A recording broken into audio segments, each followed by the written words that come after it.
So that's what was going on. As I peeked from a distance at my in-laws' house, the moment I learned the truth, I was speechless. What were Anne's husband and his family thinking when they looked at her all this time? How many times have they deceived her with a calm face? Unforgivable. I'll make sure they all go to hell, no matter what. My name is Emma.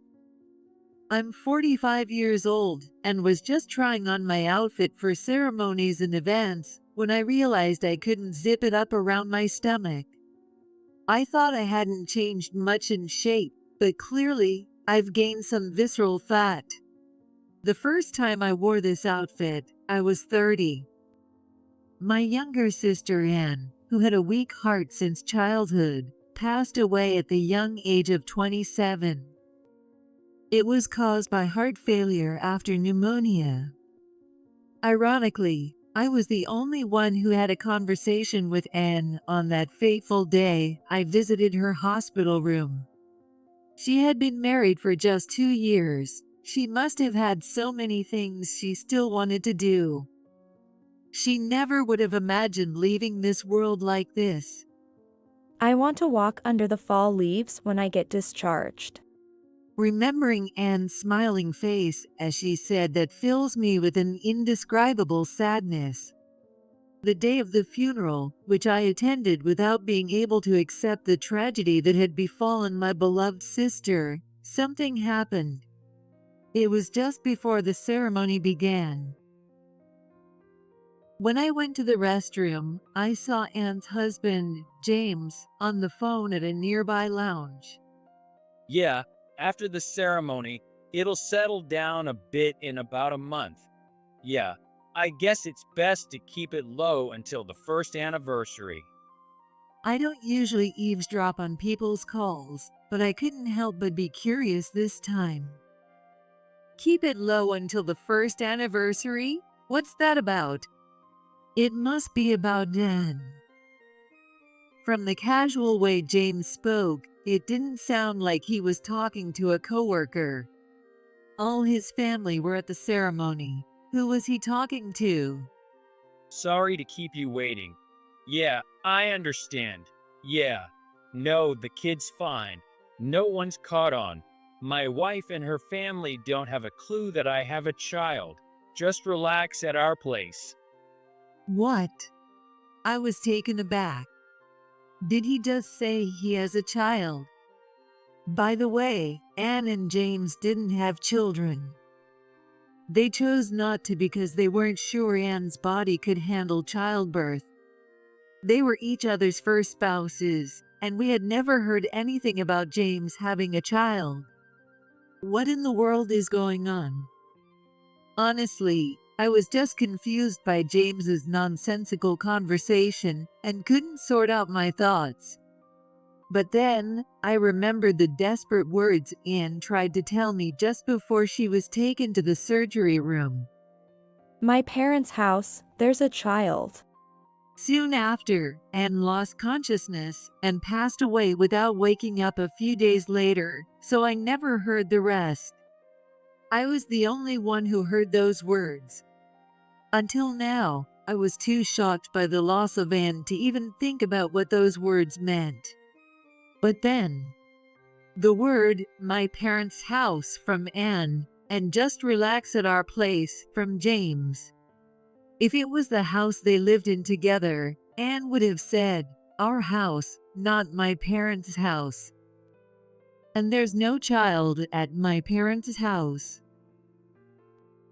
Suddenly, it hit me. Maybe, just maybe, the child with the person James was speaking to is living at James's parents' house. When that thought crossed my mind, I couldn't stay put. If that was really the case, I couldn't forgive James. Desperate to check my hunch, I quickly left the funeral home after offering incense to Anne and headed to James's parents' house. James's parents' house is within walking distance from the house where Anne and James lived. I'm an only child and my parents are elderly, so I want to live close to them. James himself had decided to live here for that reason. I'm anxious about whether I can get along even if our family interactions increase. Anne complained about setting up their home near her in-laws' place.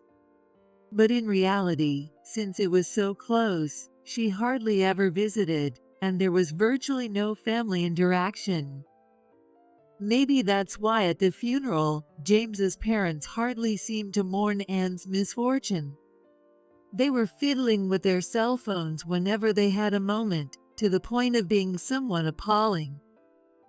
Well, if the relationship was that distant because of the in-law situation, maybe it's to be expected. But they could have at least pretended a bit more at a time like this. As I recalled the parents' attitude and arrived at James's family home, I hesitated to ring the doorbell. There shouldn't have been anyone home. Everyone was supposed to be at Anne's funeral. But what if someone did come out? What would I say to them? I had no concrete evidence of James cheating. Facing the unknown without enough information, I wasn't confident about winning. While pondering, I went around to the garden and sneakily peeked inside the house. The windows weren't closed, and I could see everything inside. Wait, is there really someone inside? Just as I was startled by the thought. Stop squirming, wait. Hey, don't run around. Wait. A child came running out into the garden, followed by a woman I didn't recognize. I quickly hid and watched the two from the shadows. The child's face looked a lot like James. He was still unsteady on his feet. Probably just started walking a few months ago. The woman was about the same age as James. The area around her mouth looked similar to the child's, and she must be the mother. Oh, had James really betrayed Anne? Since when? When did Anne realize this? As the pieces of my suspicions neatly fit together, more and more concerns popped up, and I couldn't clear my head. In fact, I even started to tear up. I will never forgive him. I swore to myself that I would make sure James pays for what he did to Anne on her behalf. Later, I returned to the funeral hall. My sudden departure from the ceremony had raised suspicions among all attendees. I couldn't stay there because of the shock of losing Anne. When I said that, it seemed to convince everyone. It's unlikely they think I went to James's house, but I was relieved that I didn't arouse any strange suspicions from James or his family. The next day, I decided to hire the only detective agency in the area to investigate James. But it turned out that the agency was run by Sarah, a friend of Anne. She had also attended the funeral, so I remembered her well. And Anne had also hired her company to investigate her husband, Sarah told me. After I reported the results of the investigation, Anne's health deteriorated and she passed away. I really shouldn't be breaking confidentiality, but Anne really looked up to you as her sister, so I'm sure she'd forgive me for telling you. With that, Sarah informed me of the circumstances under which Anne had hired the detective agency and the results of the investigation. Once, despite being engaged, Anne and James almost broke up. The reason was James's so-called cold feet. With just half a year left until the wedding, after the marriage registration was complete, he brought it up. I'm not confident I can protect Anne with her weak heart. I want to keep some distance. After much deliberation, Anne agreed to James's request and chose to put some distance between them. I really want to marry Anne after all. About 2 months later, James came back apologizing, and they were able to smoothly proceed and have their wedding. Despite being newlyweds, James worked tirelessly on weekends, aspiring to one day buy a house for Anne, who he had troubled so much. This meant they spent considerably less time together, yet Anne talked about it as if it was a sweet gesture. "It's all good now. I thought it was sweet, but..." In reality, right after their engagement, James had started an affair with a childhood friend, Lisa. He and Lisa had dated before, but broke up over minor disagreements. After meeting and getting engaged to Anne, James still harbored feelings for his old flame. Then, Lisa reached out to him, and sparks reignited. Moreover, his cold feet excuse was a lie. Around that time, Lisa got pregnant, and James, who was pondering whether to divorce Anne and marry her, had even leaked this dilemma to his friends. Lisa insisted, "I won't demand marriage if you stay with me, but I'm having this baby." He didn't want to leave her, yet he also didn't want to tell his legitimate wife, Anne, about the child outside their marriage. Nor could he deny his child with the woman he loved. Though he didn't want her to have the baby, she was adamant about it. Stuck and desperate, James consulted his parents. "Since it's our first grandchild, let her have the baby." The parents were the ones who suggested it. His parents had initially pushed for his marriage to Lisa, the childhood friend they knew well. Plus, they were not fond of Anne, who was frail, and they often complained about not being able to see a grandchild. They said Anne is frail and won't last long anyway. After she's gone, acknowledge the child and remarry Lisa. The mistress wholeheartedly agreed to this outrageous plan. It was a favorable situation for James, too. If that's what my parents say, then it might be an option. James agreed, and it was settled that Lisa would have the baby. Lisa was an only child like James, and her parents had already passed away. Therefore, James's parents frequently visited Lisa's home across the street to help out during the pregnancy and after the birth. The claim that James was working on weekends right after his wedding was a lie. He was likely visiting the newborn at that time. There were eyewitness accounts from neighbors of James frequently visiting Lisa's house. This suggests that the reason for moving close to his elderly parents was also a lie. More likely, he wanted to be close to see his child. As the child grew, "We want to see our grandchild grow up close," said James' parents, and it seems the child and Lisa spent more time at James's house. That's why they found excuses to keep Anne away from James' parents' home, eventually stopping her visits altogether. It's appalling how the entire family seemed to endorse the affair. Anne only became aware of James's infidelity about a month ago. Feeling unwell, Anne had come home early from work and was resting. He probably didn't realize that Anne was there. James, who usually never emails or calls at home, came back home a bit earlier that day and was on the phone. I got off work early. Can I come over now? What? My wife? She's at work, so she won't notice. She's been feeling sick a lot lately and goes to bed early. If I say I'm working late, I can stay longer. Yeah, I also want to live with you guys soon. Every time she says she's not feeling well, I kind of hope she won't be long now. Imagine how Anne felt hearing that from her sickbed. Just the thought is heart-wrenching. This incident led Anne to realize James's infidelity, and she turned to Sarah's detective agency for help. The investigation results came out, and just when she was about to confront James with a divorce, she collapsed and passed away.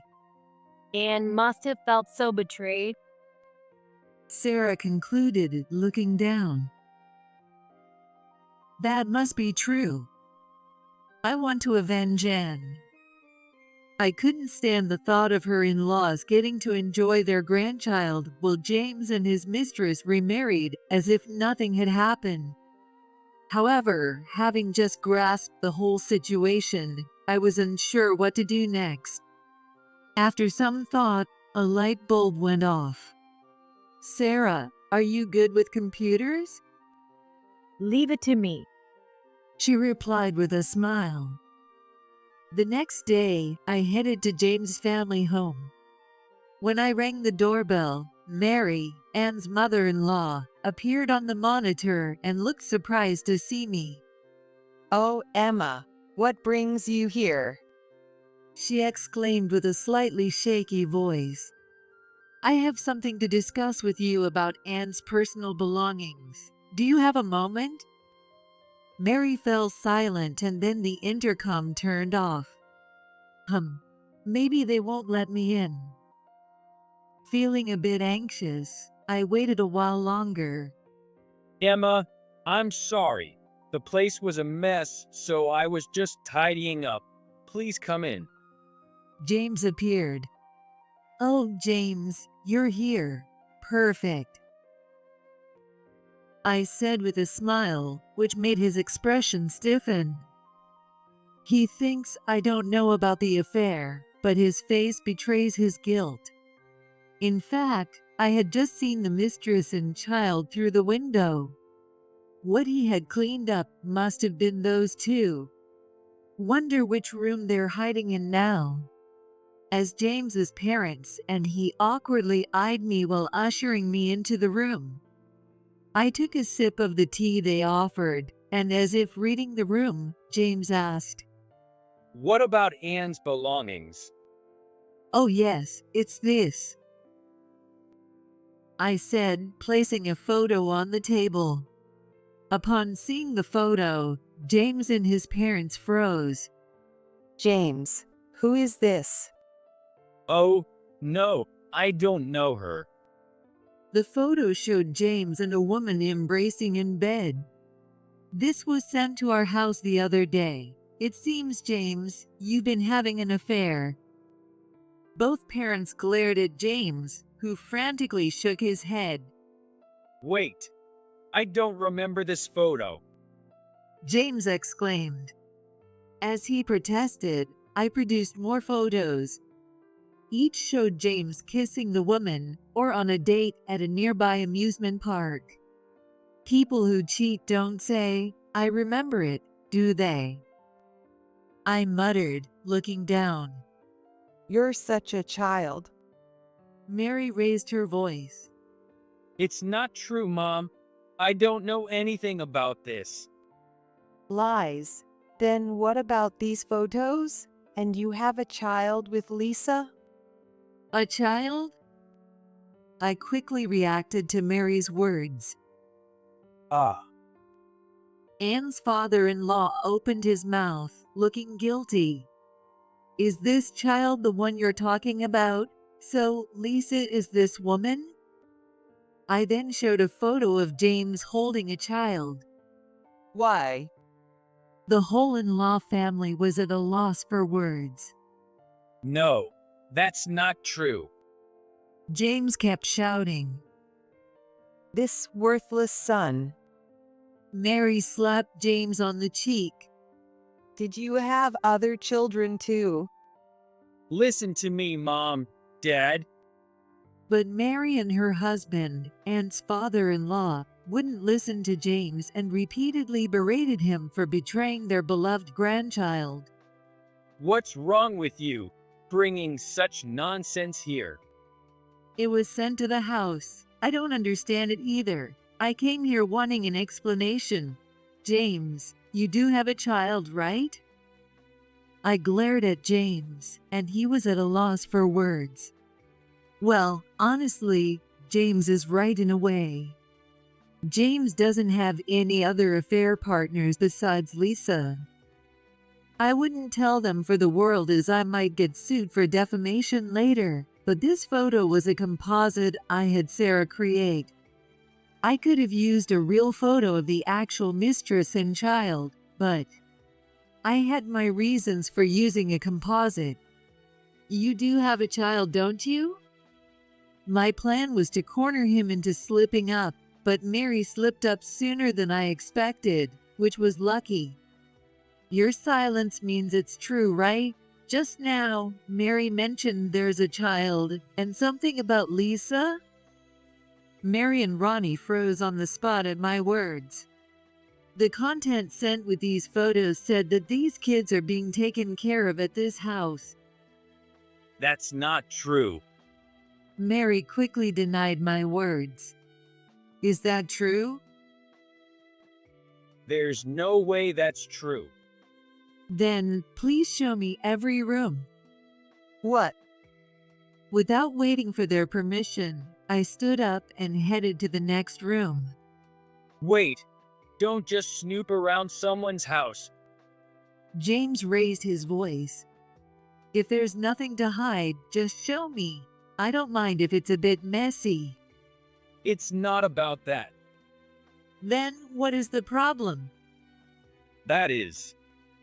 Without waiting for James's response, I broke free from Mary and Anne's father-in-law's attempts to stop me and peered into the next room. Not here. So I went upstairs. I was quite hindered and scraped my knees, but this is nothing compared to the pain Anne suffered. I'm willing to endure a few scratches. As I shoved past the in-laws and kicked James aside, the moment I opened the door to the upstairs room, there they were. In the room, Lisa and a child were sitting on the bed. Oh my, a different woman and child from the photo. What's this about? This is. James turned pale at my words. Photo? Lisa looked at me puzzled. Yes, it seems James was having an affair while my sister was still around. Look, this photo. When I showed Lisa the composite photo, her face quickly twisted in anger, and she crushed the photo in her hand. What is this? You had another woman. No, Lisa, it's not like that. Listen.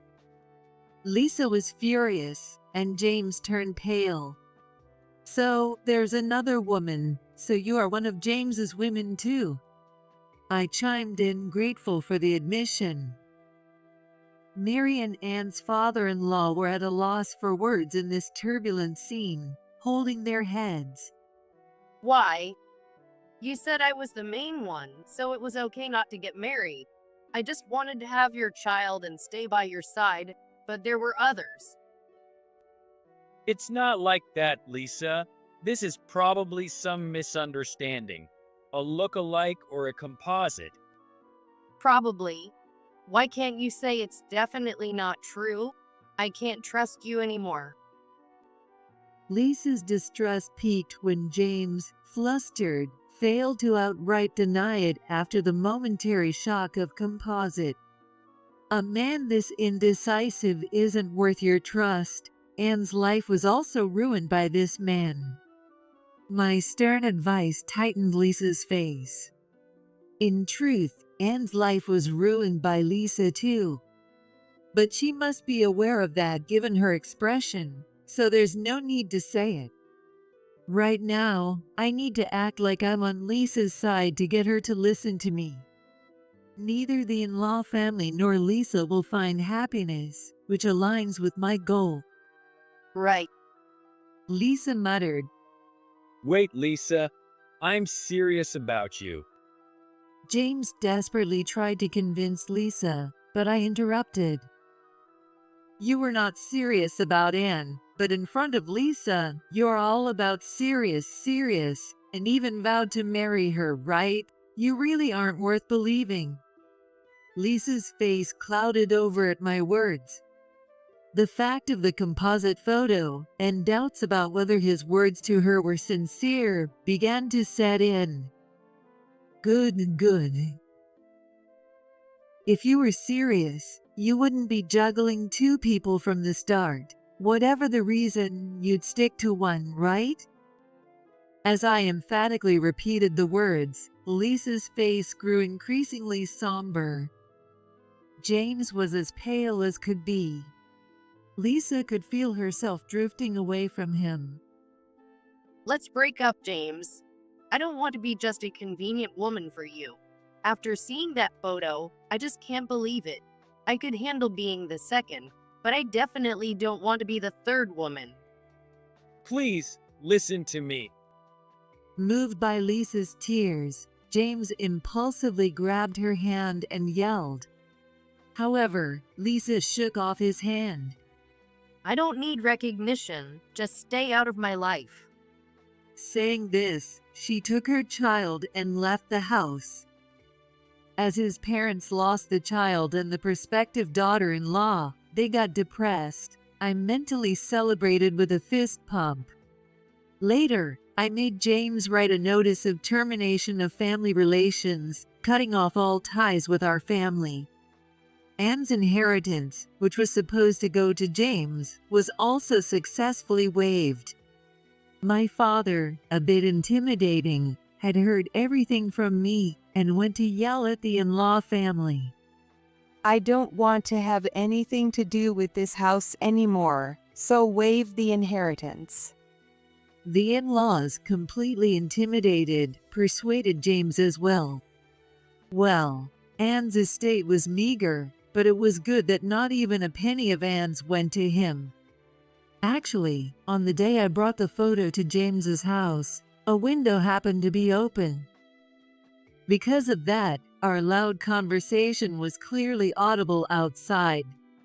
Together with some revelations from a friend of Lisa who lived nearby, everything that happened at James's house became known around the neighborhood. As a result, rumors spread that that house is full of debauchery. James quit his job and left the area with his parents, as if fleeing. Meanwhile, about 2 months later, Lisa suddenly appeared at my family's home. She came to thank me for opening her eyes and to apologize for the disrespect she had shown to Anne, bringing $50,000 with her. I should appreciate Lisa's feelings, but the pain Anne suffered couldn't be resolved with money. It doesn't seem right for us to forgive someone for something unforgivable just because they gave us money. I appreciate the sentiment, but I don't want money from someone who has done such dirty deeds. We didn't accept any of it. Instead, we had the money donated to a nearby children's home where Anne used to work. What? You think that kind of woman would actually make the donation? Don't worry, I went with her to make sure she really did donate it. Anne would surely be happy with this use of the funds. I hope that the children, who have a future ahead of them, will be happy, also for Anne's sake. Embarrassingly enough, I struggled with sister loss for a while and even suffered mentally. There was a time when it got so bad that I quit my job. But I've gradually recovered, and now I'm working in administration at Sarah's detective agency. Actually, since that incident, Sarah and I have become very close. We both lost someone important in such a horrible way, and I think that created a bond between us. And despite not having a good image of marriage because of what happened to Anne, I married my boyfriend of 4 years last year. The COVID-19 pandemic and the experience of losing Anne made me realize you never know when you might not be able to be with your loved ones, which pushed me to make the decision to marry. I want to live without regrets, making sure I spend as much time as possible with my loved ones. Watch over me, Anne. I'll live a long life, not just for myself but for you too, and when I get there, let me tell you all the fun things and what you didn't know about here. I'm going to keep living life to the fullest. Yeah,